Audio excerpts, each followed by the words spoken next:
All right. Okay, good evening, everyone. It's a pleasure to have you here. My name is Diz Glithero, and I'm the national lead of the Canadian Ocean Literacy Coalition. This is the third session of 7 this week for the Ocean Literacy Dialogues. This is the third edition. So if you're new and haven't been to a previous session, the first edition of the Ocean Literacy Dialogues took place in Lisbon, Portugal in June for the UN Ocean Conference.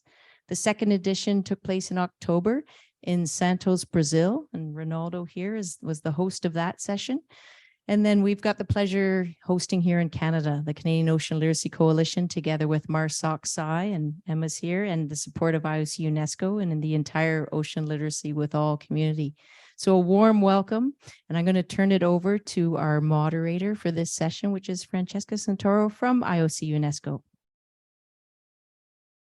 Thank you. Thank you very much, Diz. It's really a great pleasure to be here in Canada, and especially to talk about this subject, which is really a key subject, I think, which is measuring the impact of ocean literacy, measuring our perceptions about the ocean. There have been a series of initiatives, so we're going to hear today about these initiatives, but I think what we have to do, and I invite you, the people here, but also the ones that are listening us online, to think about the next steps, because I'm always like a person who likes to do, at the end of a session like this one, we are lucky enough, to be all together. And I think we should take the best out of the fact that we are together to think about what are the action points? What shall we do so that next time that we meet each other, we can see, check about our progress. So without further ado, I will, start with this great session. We're going to hear about different initiatives, national initiatives, and also we're going to hear about what the European Commission is doing. So I think it's going to be interesting, very interesting to see how the different countries are seeing the idea of, doing an ocean literacy survey. So we're going to start with UK. And I have here these two wonderful ladies, Emma and Nicola. We're going to talk about, their work, amazing work, I have to say, very interesting. I'm keep on sharing with, students and people interested in surveys, what you're doing. So very looking forward to hear from you. Thank you very much, Francesca. I have lost my voice, so it's a bit croaky. Hopefully you can all hear me. I wanted to start off by just explaining the framework that we were working with for the UK survey. So we had undertaken a review of the ocean literacy concept and everything that had happened over the last 20 years. Ocean literacy has evolved hugely and there's been some amazing work. So what we were doing was looking at the existing 6 dimensions of knowledge, attitudes, awareness, behavior, communication, and activism. But we'd also suggested that there might be 4 additional dimensions that we maybe needed to think about. And this is not exhaustive, it's what we were working with, and it will probably change in the next year. But we were including emotions, which I'm very proud of, if you can spot the pun on the screen. I love it. Access and experience, adaptive capacity, and trust and transparency. And I just thought it was useful to give you that context for the UK survey. Next slide, please, Meg. So our national survey has gone out twice. So we've run it in 2021 and 2022. It was a collaboration between DEFRA, our Department of Environment, Food and Rural Affairs, and Natural Resources Wales and the Ocean Conservation Trust, who Nick represents. We went out in England and Wales first, but then in 2022, we also brought on Scotland and Northern Ireland have just completed their survey. So we now have a database for the entirety of the UK across all 4 countries, which is incredible. For the 2022 survey, we have over 12,000 respondents, including non-coastal communities across the UK, because one of the things we were trying to do was challenge who gets to be part of the ocean literacy discussion, who gets to be a coastal community, in inverted commas. Next slide, please, Meg. I'm going to whistle through some of the results. Some of the key ones on this slide is the only text heavy slide, sorry, is that 84% of our respondents were saying that protecting the marine environment is important to them, which is great. There was a real variation. If we think about the knowledge dimension, there was a real variation in the levels of familiarity with certain key terms. So things like climate change, sustainable fishing, people knew of, they'd heard of, they understood. But things like ocean literacy, natural capital, blue carbon, carbon sequestration, they didn't know, they didn't understand. And that was important for us to know about because they're key policy drivers for us in the UK. So we were interested in knowing how understandable they are, so we can think about our communications about those topics linking to the previous session. Another thing to think about for the UK is that 38% of people said that they didn't think their lifestyle had any impact on the marine environment. And we live on an island, a pretty small island. So it's important for us to think about that, think about how we can raise that awareness and that connection to the ocean and coast. Next slide, please, Meg. We asked questions about emotional responses. So try to think about that emotions dimension. Concern was the biggest and most frequently mentioned emotional response, but we also have things like awe and wonder, curiosity, and it gives us an insight. There needs to be a lot more qualitative research to really explore those emotional relationships. These surveys give us a snapshot. Next slide, please, Meg. We also asked things like the most important benefits that people get from the ocean, the pressures that they feel. This is a really comprehensive, long survey. I'm not expecting you to look through the results in any way. It's just to give a bit of a flavor for the types of questions that we were asking and the kind of data we have. I'm pretty sure I'm now handing over to Nick, because next slide is going to be, it's over to Nicola. Thanks, Emma. So work for the Ocean Conservation Trust, and as Natalie said in the previous session, having this amount of data is gold dust. But what can we do with it? What is the next steps? Working with Emma, working with the guys at DEFRA through our Ocean Literacy Working Group, supported by DEFRA, we looked across all of the answers, the data that was there, and actually there's thousands of questions that it throws up. So we had to be quite focused. So we've come up with, next slide, please, if that's okay. There it is. There it is. We came up with this, the Think Ocean Challenge. So what the results were showing is there are people that are perhaps disengaged, but actually most people want to do something, but perhaps they don't know what to do. So if you take the Think Ocean Challenge, if you scan the little barcode there are 8 questions. They're linked to the questions that are in the main survey. And the result that you get kind of puts you into a category: head, heart, hands, or new starter.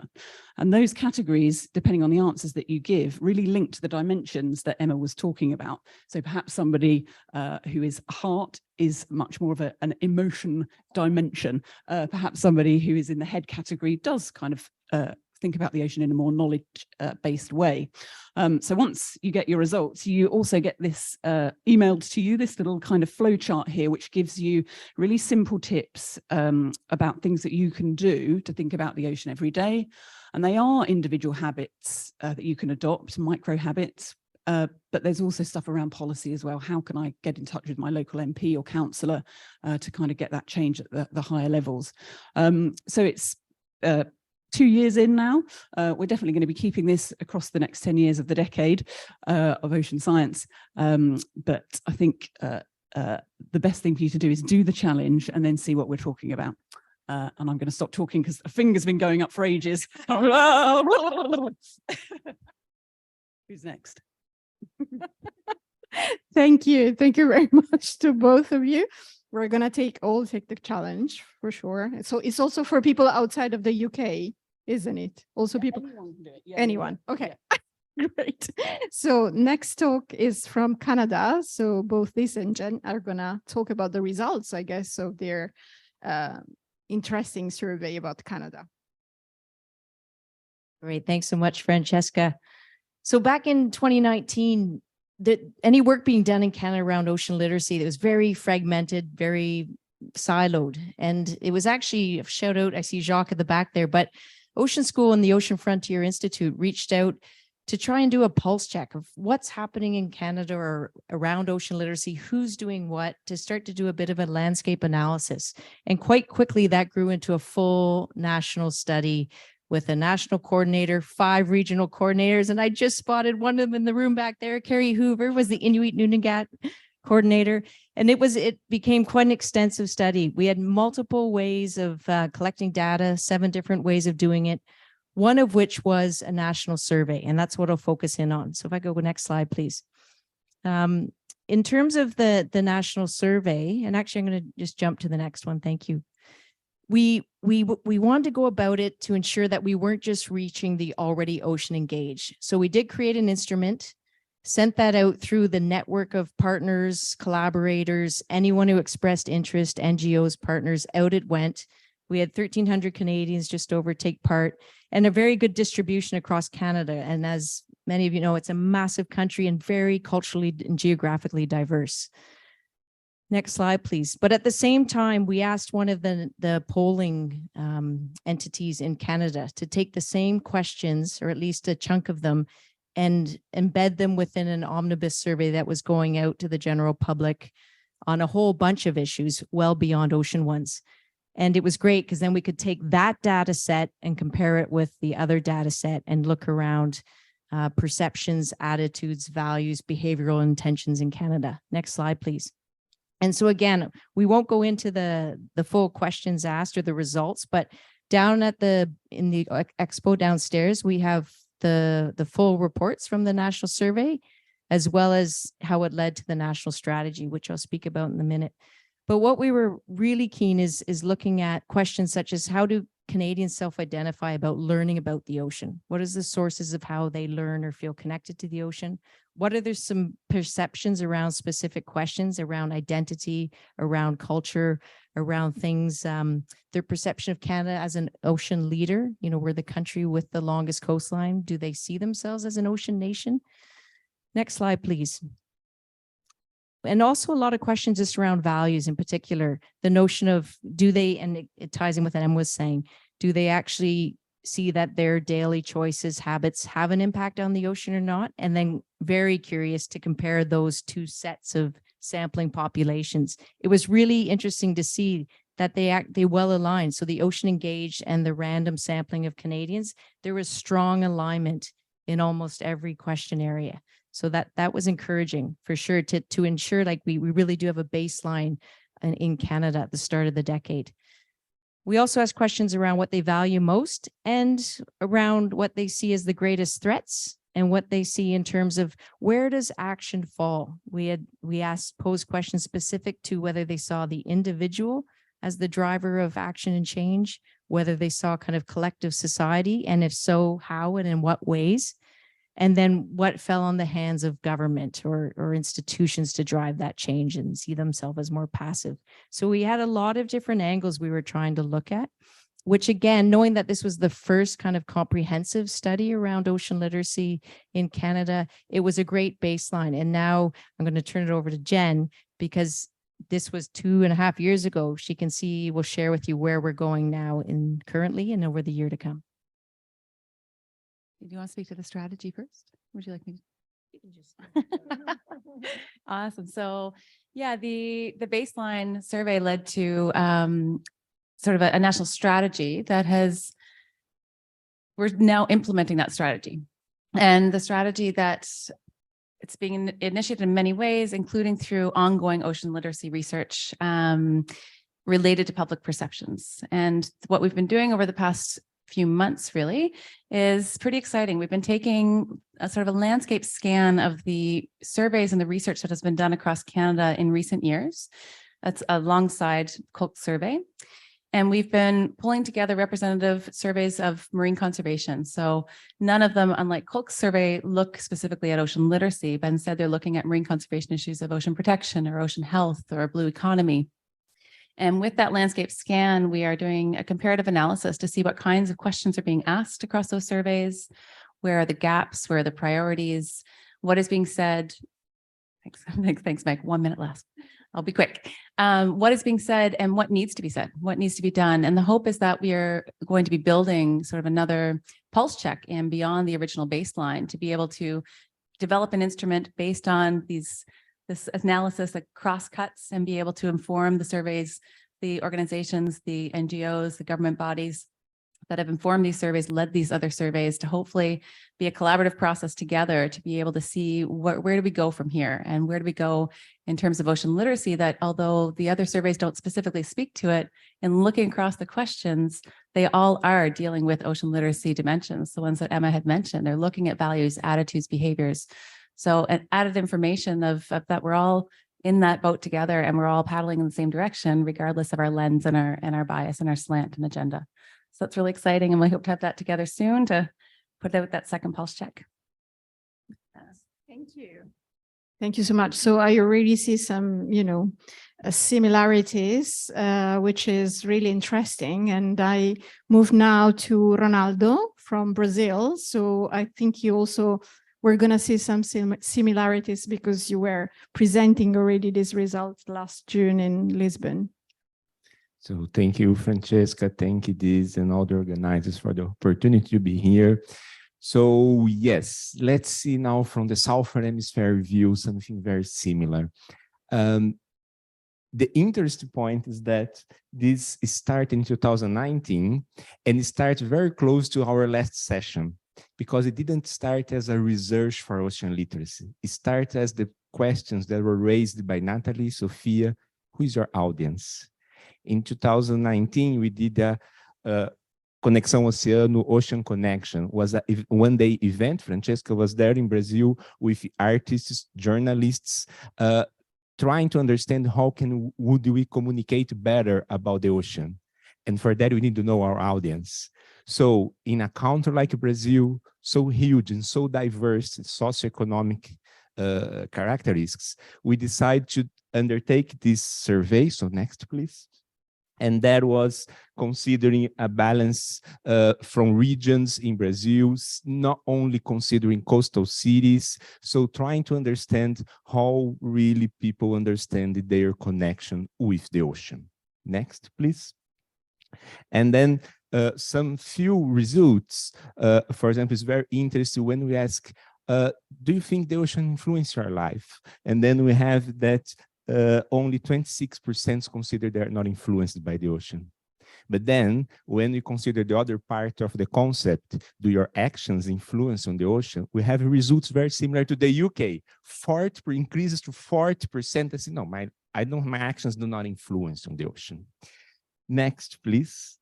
And then when we start to look also for them, are you interested in change your behavior towards ocean sustainability? And 82% say yes, but most of them sharing information. That is the change of behavior that they want to contribute. Next, please. Next, please. An interesting result as well is their perception about ocean conservation. That is our link here with the Impact 5. And 40% to say, I'm concerned about ocean conservation, but only 10% consider the population is concerned about ocean conservation. So they see themselves more than the overall population. Next, please. And they consider that most of them, the ocean conservation is should be undertaken by the government mainly. So we ask who is responsible for ocean conservation. Then in second comes NGOs. Researchers comes as the least important. So they don't recognize science as important for ocean conservation. Next, please. And as a final result here is, for example, when we ask about the ocean and blue economy, 86% have never listened about the blue economy. And then when you start to ask about examples, giving them examples, for sure, the most they recognize the fishing, but for example, only 4% recognizes industry as related to blue economy. So they can't see a link clear links between private sector and a blue economy. So these are, next, please, only an overview. I will leave the QR code at the end, but I already anticipate some things like Francesca said. What are next steps? So first next steps, while that was our first results, we will launch now again a new document next in May now. We analyze what factors can show us which characteristics of the society influence the answers. So I got here one example. Please do not share this. It's not published yet. But for example, when you consider here the question was if their actions impact on the ocean, we can see that, and sorry that is in Portuguese because it was not translated yet, but the generation, age, level of scholarity, where they live, and the level of knowledge on the ocean influence the results. So very simple is the more they studied, the more they understand the impact of the ocean. The young they are, more they understand the impact the ocean. The elder people or the older people do not understand less about that. And who lives far from the coast understand less about that. And then next step is also what can we start to do as action to change this baseline? And then linking back with the last session, last Christmas, two Rodrigos, two producers from Globo, that is the main channel in Brazil, they launched a series, Oceano. I invited everybody to follow that and left a message that is bringing messages about the ocean. It's a long-term project. And now we are working together where they are also interested in get these results and generates episodes that can bring information to change that specific reality. But that means linking with producers, link with filmmakers, link with who knows how to deliver the message to then help us to change that reality. Thank you. No, one more, there will be the QR code. Yeah. Thank you. Thank you very much, Ronaldo, also for anticipating my questions. So we move to the next presenter, who is Craig Strand. He's online. Craig, can you hear us? Yes, I can. Can you hear me okay? Yeah, very good. Thank you, Craig. So they have been leading, I mean, for years now, this International Ocean Literacy Survey. So please let us know what are the latest results and a little bit about the, the history of this huge survey. Thank you, Craig. Great. Thanks, Francesca. And it's really nice to be with you all. I wish I was there in person, but it's a pleasure to be able to share a little bit about the International Ocean Literacy Survey, IOLS. Next slide, please. So in the US, the Ocean Literacy Campaign is focused around advancing a widely accepted community-developed ocean literacy framework. And the framework is comprised of these 4 components: the 7 essential principles and 46 fundamental concepts of ocean literacy, which represents what we hope every adult will understand; the Ocean Literacy Scope and Sequence for grades K through 12, which is a collection of progressions of learning showing how those ideas develop and build from kindergarten through high school. There's a 3rd document that shows how ocean literacy concepts align with the US Next Generation Science Standards that have been adopted in nearly all 50 states in the US. And then finally, the International Ocean Literacy Survey, which is an assessment tool for measuring understanding among 15 to 17-year-old students. Next slide, please. So the impact of the ocean literacy framework, we think, has been significant, including the significant public investments by many countries around the world. And as a result, an inspired group of international researchers and practitioners came together several years ago around our common need for an instrument to measure ocean literacy across languages and countries and begin to shine a light on whether or not our investments are actually making a difference. Next slide, please. So I want to say that the idea of testing, especially accountability testing in schools, is sometimes very controversial. And so I want to be very clear that we never intended the IOLS to be used for high stakes accountability testing in schools. We hope that it can be used for these 4 purposes to advance the field. And The ultimate purpose is to help us to learn from each other about what types of interventions and programs work best. Next slide, please. So IOLS was developed entirely by volunteers using grassroots community-based methods with no funding, and so a very limited scope. The survey is designed to be used with 15 to 17-year-olds, but can likely be used with adults as well. And it addresses all 7 principles and all 46 fundamental concepts from the Ocean Literacy Framework. And so it only attempts to measure one dimension of ocean literacy, conceptual knowledge, but it attempts to measure that one dimension very well. Next slide, please. So you can see from this timeline that we originally tested version 1 back in 2016 with 416 students, all in English. We tested a revised version 2 later that year with 6,800 students in 16 languages. Then we developed a version 3 in 2018, which was rigorously reviewed by content and measurement experts that resulted in a version 4, which was then tested again with 7,900 students in 15 different languages. Next slide, please. So obviously, we want to use this tool to draw conclusions about ocean literacy around the world. The instrument is now capable of providing data to accomplish that.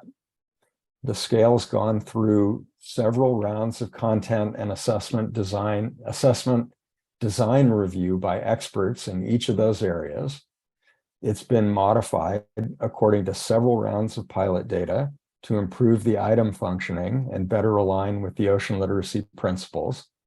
And in each of these iterations, we've vetted the item characteristics, and we've been able to maintain reliability and a unidimensional scale structure. At this point, we have an instrument that has sufficient psychometric characteristics and alignment with the ocean literacy principles for us to begin to use it to examine differences in ocean literacy knowledge. And these differences, as I said, might be across populations, or they might be within individuals over time. And then just to be clear, in summary, so far, we have studied the survey itself, and we're confident that it works in a variety of settings and languages, but we've not actually studied levels of ocean literacy yet. Next slide, please. So I want to acknowledge again that IOLS only focuses on one dimension of ocean literacy, and so is a necessary but not sufficient tool for the task ahead of us. And we need to all come to consensus as a large international community about defining those other dimensions, and then set about measuring them too, which we've heard great examples of so far. We strongly feel that the IOLS meets a compelling, authentic need in the international community, or all of our amazing partners would not have volunteered all their time to develop it. We have been astonished and so inspired by the collaboration and generosity of partners around the world. And most of all, we have learned so much about how to manage messy international multilingual collaborations and how to stay friends at the end. We would love to hear from any of you, panelists and participants in the session, if you're interested in using IOLS for any new research projects. Next slide, please. And I want to acknowledge all of our amazing partners that helped with the design and development and translation and administration of all the testing and the survey itself. And next slide, want to encourage any of you to reach out to Geraldine Fauville or myself if you're interested in learning more about IOLS or engaging in any collaborations. Thanks very much.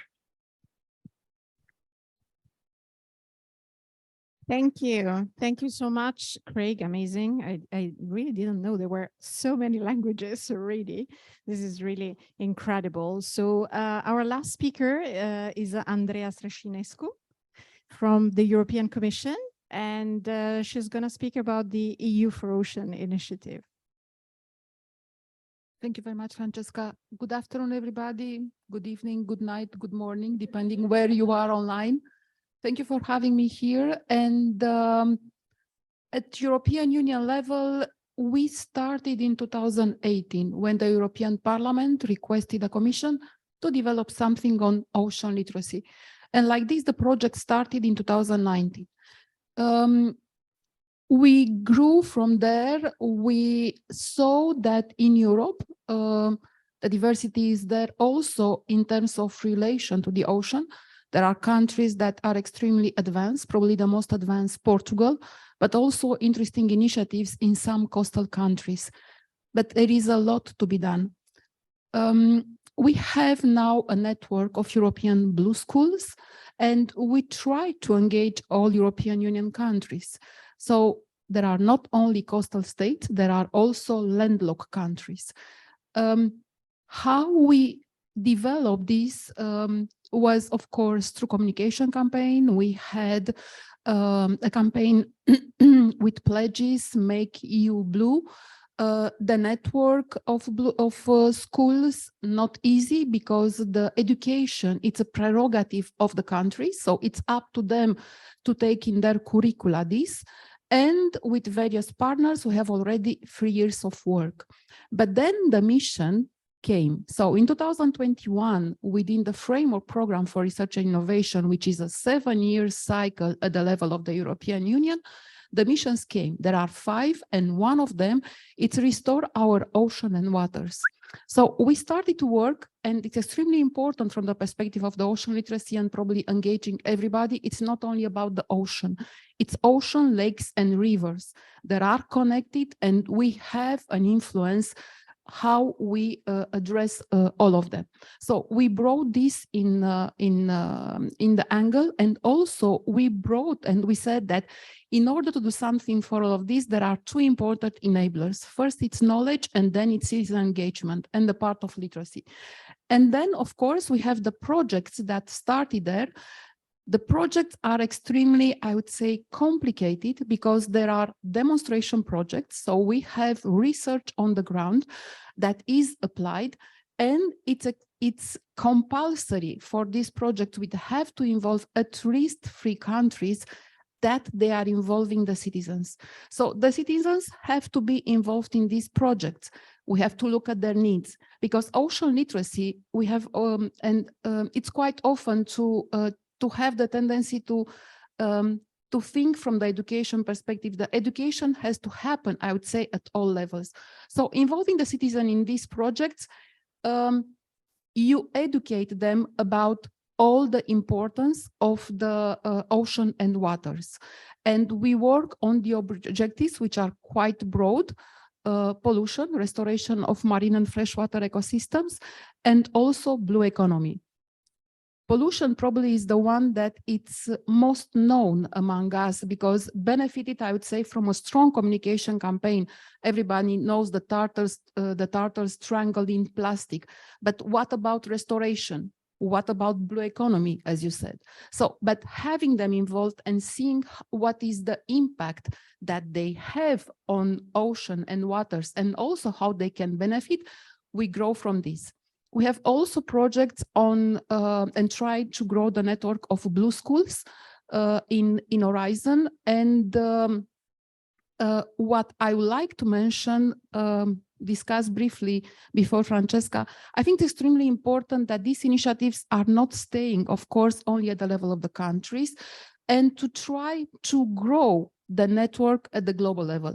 We have the possibility through the mission and Horizon to engage to any country or any initiatives that they want to work with us.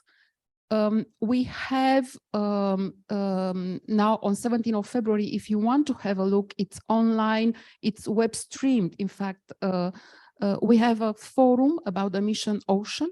We'll have also the angle of ocean literacy and citizen engagement. And this is the base on which we want to grow. It's extremely important that all this innovation brought as many as possible countries together and also seeing how they can be replicated. In our project, we have the concept of associated regions.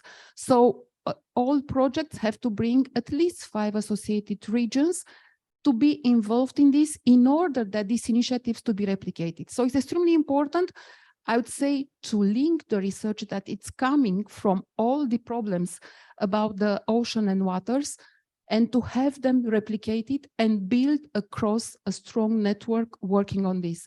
I saw the sign, so I will stop here. If there are any questions, I will be pleased to take them. Thank you very much. Thank you. Thank you so much. Thank you. Thank you, everyone, also to keep the time so that now we have time for questions and interactions, which is always, you know, very important for me to discuss what we heard. And before opening the floor, I wanted to have a round with all the speakers on one key question that I partially anticipated. So next steps, but in particular, what we do with the knowledge that you have acquired. And somehow some of you have already replied, but I think it's really important to make like a couple of, you know, statements on how we use the knowledge that you have acquired in the different countries, but also with this perspective of, you know, opening up to the international collaboration. I can start if you want. Yes. So from, I guess, from our perspective, actually, I'm not going to start. I'm going to, and then I'll think. You sure? Yeah, I was just going to do a ramble. Okay. All right. I'll try not to do that. I was like, oh, Nick's going to do it. That's great. Okay, so there are a few things that are happening in the UK that are drawing on the survey results. The first is that it will run multiple times across the next 7 years, the remaining 7 years of the ocean decade.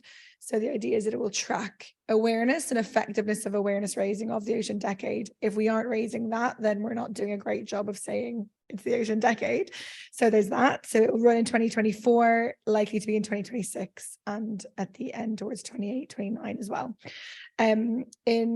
Obviously, the UK is made up of 4 different countries, so the data is being used in different ways. In Wales, the Welsh data is being used and has been used to develop a Wales Ocean Literacy Task and Finish group, or task and a group, to develop an ocean literacy strategy for Wales, and to actually start looking at how they can use that to feed into building coastal community capacity for engaging in coastal issues. And in Scotland, it's feeding directly into their blue economy vision. So it's being used in a range of different ways. And then there was a slide up there that I'll just take a quick opportunity to mention because we didn't get to it. I'd mentioned that the questionnaire is brilliant. It gives us this fantastic snapshot data of our communities across the UK. And what it doesn't do is give us the regional and the local perspective, the community perspective. So through the Diverse Marine Values Project that Nick and I are both involved in, we're working in 3 very different communities in England, Scotland and Wales. So one is Shetland and very, very, very northern tip of Scotland, which we're very excited about. One is Portsmouth, which is on the south coast of England. And the third is Chepstow, which is a border town between Wales and England. It's actually on one of our rivers. It's not obviously coastal, because again, we're trying to challenge the idea of who is coastal and connecting catchment to coast as well, kind of seeing it as a whole system. So we're really trying to build on that initial data that we've got as a baseline and take it forward in a range of different ways. Do you want to add anything? Thanks. Yeah, I can be more succinct now. So for me, it's about the dimensions. So definitely next steps around those 10 dimensions, just embedding them more in the future of ocean literacy. I think, you know, Craig did a great job of talking about knowledge, and we're all totally on board with that. But it's the other 9 things that we really need to get that in our community into what we're talking about. And then also through Ocean Literacy with All, one of our components that we're working on is to try to help other countries to deliver their own surveys. So for me, it would be great to do some training sessions, and I say training, helpful sessions, online sessions with other countries. All of the data is open access, other than obviously personal information. So that I feel would be a couple of really good first steps, next steps. Yeah. Great. From a Canadian perspective, the national study that we did in the survey in 2019 and 2020, that directly informed the creation of our national strategy. And so that national strategy we launched in the spring of 2021, it was a perfect, framework for action to kickstart the UN Ocean Decade, because that landscape analysis across 5 regions, across the sectors in Canada, co-identified what are our national priorities. Those national priorities then directly became the 9 pillars of our national strategy. And so right now we're in the process, 1.5 years into implementing the strategy. And just a tangible example, one of those areas was to grow like an annual cultural celebration festival. And so what you saw out here, these last 2 days, Ocean Festival, that was part of that work that we've been doing. And so just to give you a tangible example. And so for each of these areas, we've created a measurement framework to help us identify, each year of the implementation over the course of the decade, are we moving the needle, across knowledge, values, and action? Is the measurements we took or looked at in the survey in 2019, now that we're in 2022, how are those changes and what are those trends and patterns? So that's one way we've moved forward. And 2 is to work now, like we've made a priority over the next 3 to 6 months to work directly with these other countries that we've now learned about the work that they're doing and the EU mission can we either co-create or co-design an instrument, shared instrument that is, made available for other countries, or do we take aspects of each one of these, building on to the work done by Craig and that knowledge dimension, so that we can have a global, baseline over the course of the decade, and that collective narrative of how the needle's changed. I see Craig's got his hand. Yeah, thank you. You can hear Please. me okay? Yeah, please. I'll just respond also that from my perspective, I think one of the important things that we all need to do with our findings, our respective findings, is to bring them directly to the leaders of our school systems. And it hasn't come up very much yet in this session, but I think that until ocean literacy concepts and ideas about ocean values and addressing ocean issues are part of the mainstream, regular, normal, routine school curriculum, we're going to be facing an uphill battle with reaching the public in an equitable way. And at least in the US, and I know in many other countries, our public schools are really the way that we can often reach an equitable and a just audience and make sure that all students have access to common experiences, regardless of where they live or what their income levels or zip codes are. And it's complicated, and school systems are often bureaucratic and a mess and policy bound and move very slowly. And it's easy to not work with them because they're often so difficult. But I think that it's really crucial work for us to understand how school systems work and try and make the case for ocean literacy becoming a part of the regular curriculum. Yeah, definitely. Maybe Andrea, would you like, because I think is a clear link with Blue Schools, what you're trying to do with the Blue Schools. Exactly. So we'll continue, as I said, to support through the Mission Ocean. We have another 4 years in front of us. In fact, the Work Program 2023, it's open. It's open until September. And as I mentioned, you will see that we have topics, all of them, in fact, they are addressing the citizen engagement that we have dedicated ones for ocean literacy. If you are interested, it doesn't matter which country, you are eligible to be part of the project. So we'll continue to support this. There is another angle which keeps ocean literacy, probably goes a little bit on a different part on which we work. I mentioned before the priorities which are linked to the pollution, to the restoration and blue economy. We need probably a certain literacy, I would say, of the business environment in order to support restoration and pollution. And this is something that we try to work on this, because blue economy, of course, when there is a return on investment, everybody puts money there, but how we put money on restoration and on pollution. So we have an initiative at European Union level, which is InvestEU, and we try, of course, to work on this. There is also the need, I would say, to sensibilize the philanthropes towards this, because at the end, if we want to do something, we'll need money as well. So we can develop ocean literacy, we can everybody to take some measures, but at the end, to have impact, we'll need money. So this is another angle on which we have to think probably how, through the actions on ocean literacy, we are reaching the ones that have, I would say, the funds available in order to change something concrete on the ground. Thank you. Ronaldo, would you like to add something on? Partially, you already. Yeah. So is there any question? There are two from the audience online. Meg.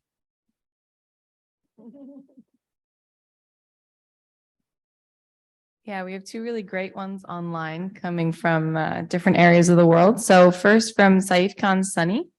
Hello, I am from Bangladesh, a Southeast Asian country. We are blessed with the Bay of Bengal, but as a developing country, how can we take part in ocean literacy, as it is very much important for maintaining sustainability? Anyone willing to? Wow. Also comes from a developing country.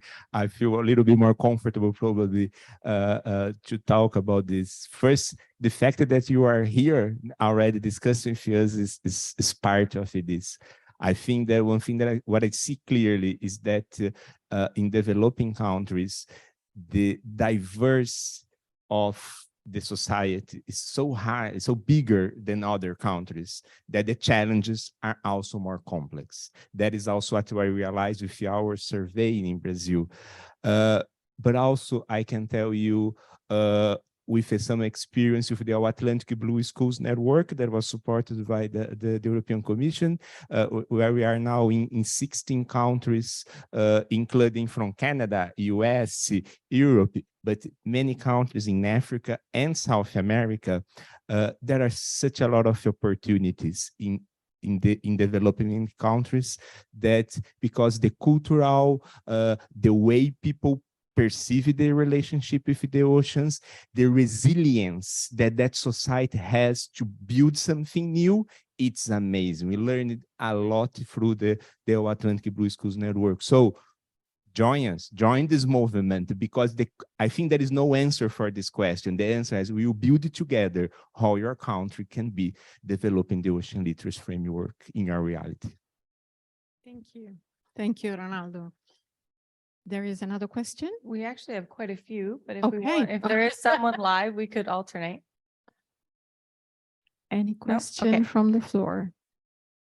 Okay, let's go for another one online. So this one's from Brigitte.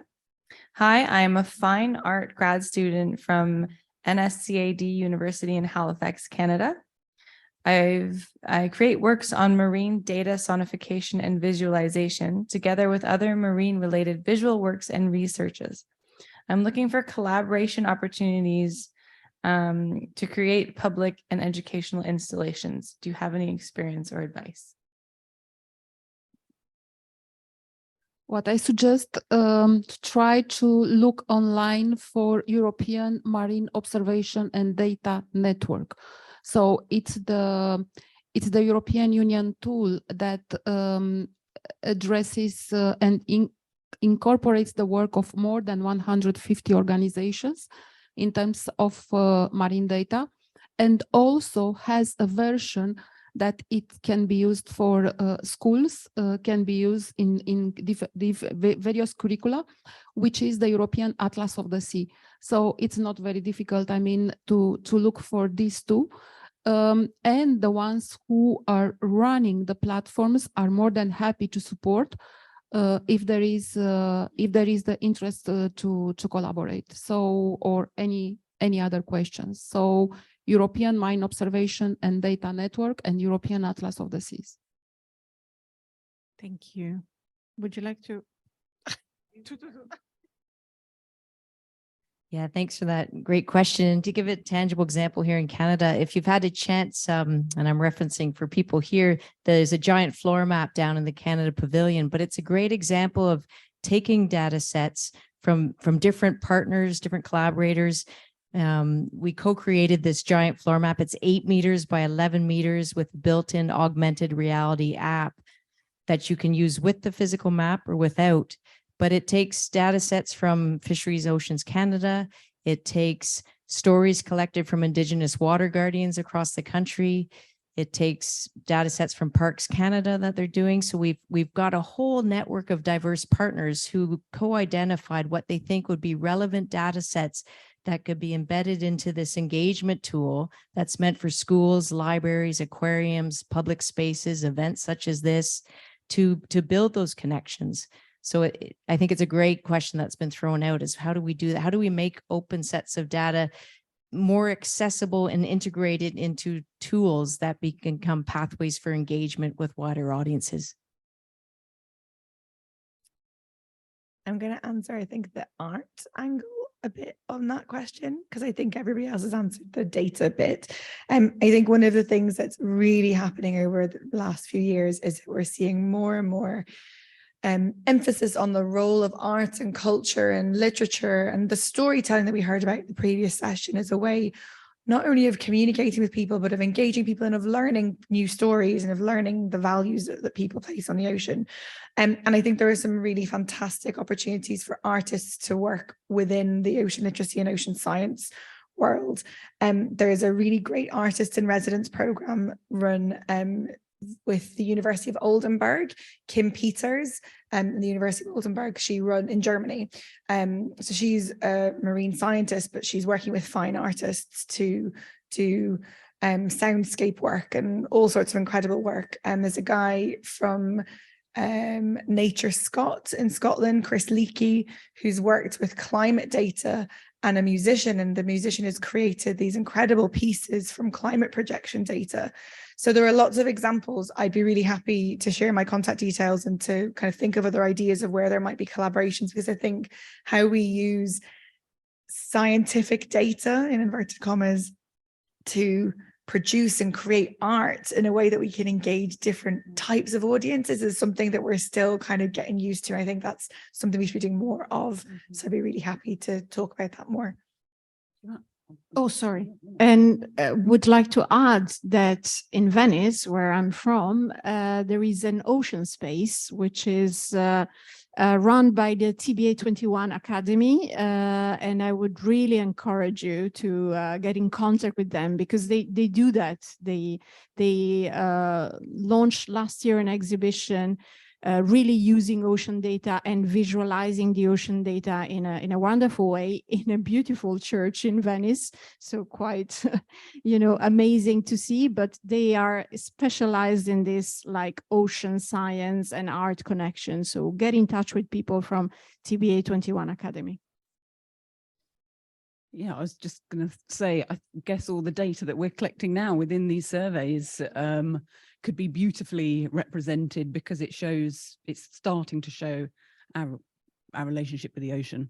But as you saw the lovely graphs, maybe there is a better way of showing that information, so that people can see, as you said, Ronaldo, the difference between what people think they do themselves and what they think other people do. Actually, wouldn't it be great to show everybody wanted to look after the ocean? Some people didn't know how to, and maybe a few people didn't particularly want to. But yeah, that might be a really great way or set of data to visualize. Great idea. Great idea. Any question from the floor here? Please. Sorry, I'm attached. Kia ora, everyone. I'm James Nikitin. I run a marine education NGO in New Zealand. I'm a PhD researcher in ocean literacy, and I'm also the co-chair of the EU for Ocean platform of the European Commission. So it's nice to see you again, Andrea.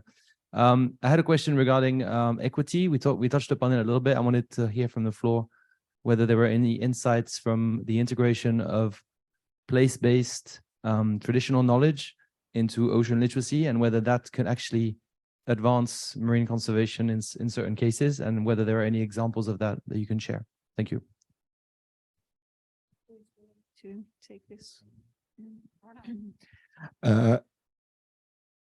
I can say from Brazil, I think we are starting to develop that more to integrate this. And in the last Ocean Literacy Dialogue version in October, we had done one day that was the knowledge dialogue. Sorry, I'll start to translate from the Portuguese because it was in Portuguese, where we were discussing ocean climate issues, but by listening the indigenous and traditional communities, so, and not by the voice of the researchers.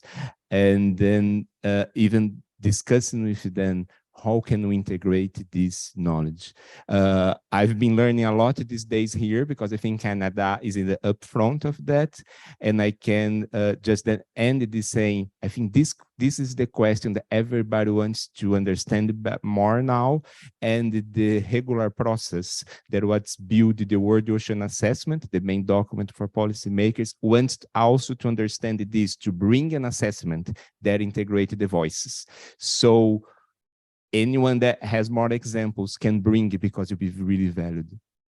Thank you. And there is one session coming up regarding ocean justice and inclusion. So James, join us for this session because we're going to talk about specifically that topic and how we incorporate more, perspective into ocean literacy. Do you want to add something? I'll just add, I don't have an answer, but I think it's such an important question. I'm glad you asked it. Is what we learned in the process here in Canada doing that national study and strategy is that in many ways, ocean literacy is a modern intervention for non-Indigenous people, right? It's for us to catch up to what Indigenous people have always known. And so doing the study, ocean literacy was a really problematic term to be using throughout the study here in Canada. For 50% of our coastline, the longest in the world for Inuit, it's a term they don't identify with at all. And in many ways, it's not really that respectful because, again, it's for us to kind of understand what that cultural ontology and understanding they've known for so long. So how do we, as we were moving around kind of the coastline and regions, it was about creating a space around a collection of words, right? Not ocean literacy, but what falls under that. So emotions and relations and connections and through that kind of co-creating a broader dialogue or understanding of what we're trying to get at, we did create space to go at it. But I think as we implement the strategy, we're still struggling with that because some places there's momentum. When you measure how are we moving the needle, what does that look like in a place-based context? Because it's only relevant in a place-based context, right? And there's no one approach. So yeah, I'd love to really explore this conversation with you more. I am actually going to answer that, which maybe seems odd being based in the UK, because of course we don't have the things to think about around Indigenous communities, but we do have communities that are not equitably engaged in ocean and coastal issues. So it's from a different perspective. Historically, there's a huge amount of privilege associated with accessing marine and coastal spaces. And we're definitely finding that. There's a statistic that said a lot from Nick's based in Plymouth, where there are children in Plymouth who've never been to the sea. And Plymouth is termed as our maritime city. And there are kids that have never been to the beach. And you do the same in Cardiff, where I live, in lots of places around the UK. So one of the things that we're working in through the Diverse Marine Values Project that I mentioned earlier is really trying to think about the communities that we're engaging in that. So it's not the usual suspects. So we're engaging with veterans, we're engaging with the Bangladeshi community in Portsmouth. Part of why we've chosen Chepstow, this river-based place, is because they're not people that are normally engaged in coastal topics. They get forgotten about. So I think we even in countries where we don't have to, and quite rightly, think about going and thinking, I think we've seen it a lot over the last couple of days, is that actually we should be thinking in that cultural connections that have been talked about so beautifully in a lot of the speeches we've heard from our Indigenous speakers and from our host nations. There are issues of equitable access and equitable engagement in lots of different communities that we need to be aware of when we're talking about ocean literacy. And I totally agree with Diz, the term ocean literacy can be quite challenging. So I think we need to think about that as well. Also, it's tomorrow for you. That's crazy. Like, it's the future. Can we take one more question? We only have a couple minutes left, but there are several very, very good questions online. So I think it would be worthwhile for us to save them. And so don't worry if we didn't get to your question, we will find a way to answer it offline. But I think we can combine two to finish it off. So there's a question from Daniela and from Judy. So Daniela says, after your different experiences in ocean literacy surveys, what would you recommend key points to any institution who would like to start building an OL baseline? And then Judy says, if you had one lesson to share with countries just starting out in ocean literacy perception research, what would that be? So basically a starting out question. Great. Anyone willing to advise? Advise. Okay. I would say first, think what's your aim? What's your goal? Because, for example, I can see a differences here.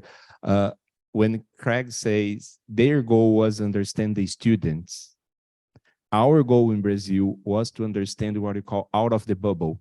Even what we did was we hired a company, a telephone company that was calling people randomly to get the information. We didn't want to share through the emails, lists, and networks because we'd go for the ones that are more close of us. And that is not wrong. There is another group. So we need to understand what do you want to know? As Sophia from the session before said, there is no everybody. I don't remember the words she used, but there is no, I want to understand the full society. No, you need to find some group. In our case, we decide the people that are not engaged. There was a question, have you heard about the ocean decade? And more than 93% said never, said yes. That is the people you want to talk to. Craig went to talk to the school, so he knew what to do. They went to talk more with people engaged, so know what to do. Well, no answer question, sorry. I guess probably a bit of advice about how we came up with our questions. Really, they're kind of focused around, in very, very basic terms, what people think about the ocean, what they feel about the ocean, and what do they do. So maybe structure it that way. Obviously, look at all of the open access questionnaires that you can find on the internet. And there was one more thing and it's gone out of my head. Oh, I always do this. When you're designing the questions, I think it was just really great that we had quite a broad group in our steering group of different experiences. So, you know, somebody from an NGO, an aquarium, researchers, scientists, social scientists, environmentalists, marine biologists. So there wasn't loads of us, but there was a good sort of, policy, exactly. So a broad kind of range of people that were thinking about the questions and what we wanted to get out of the answers from the questions. Okay, so I think we run out of time. It was really a great session. And Craig, okay, you have a few seconds. I look at Meg like, okay, go for it. I'll be very quick. I just will say for the question about how to get started, I would recommend collaboration. Don't feel like you have to reinvent this wheel. There is a small but very spirited community and a very generous community around the world that has been thinking about this, and we don't have all the answers, and the answers that we do have likely won't fit your particular context, but it's easier and better and more effective to join a community and have thought partners as you enter into the work. So I would invite any people thinking about getting started to reach out to any of us panelists or any of those at the dialogues and form a community. And the final thing is to join the ocean literacy research community. So keep an eye on that and be part of the community. Okay. Thank you. Thank you so much, everyone. Of course, we will record the questions so we can go back to the people who very kindly are, following us online. That's pretty amazing to see how many people are online. So very grateful to them, very grateful to all the speakers.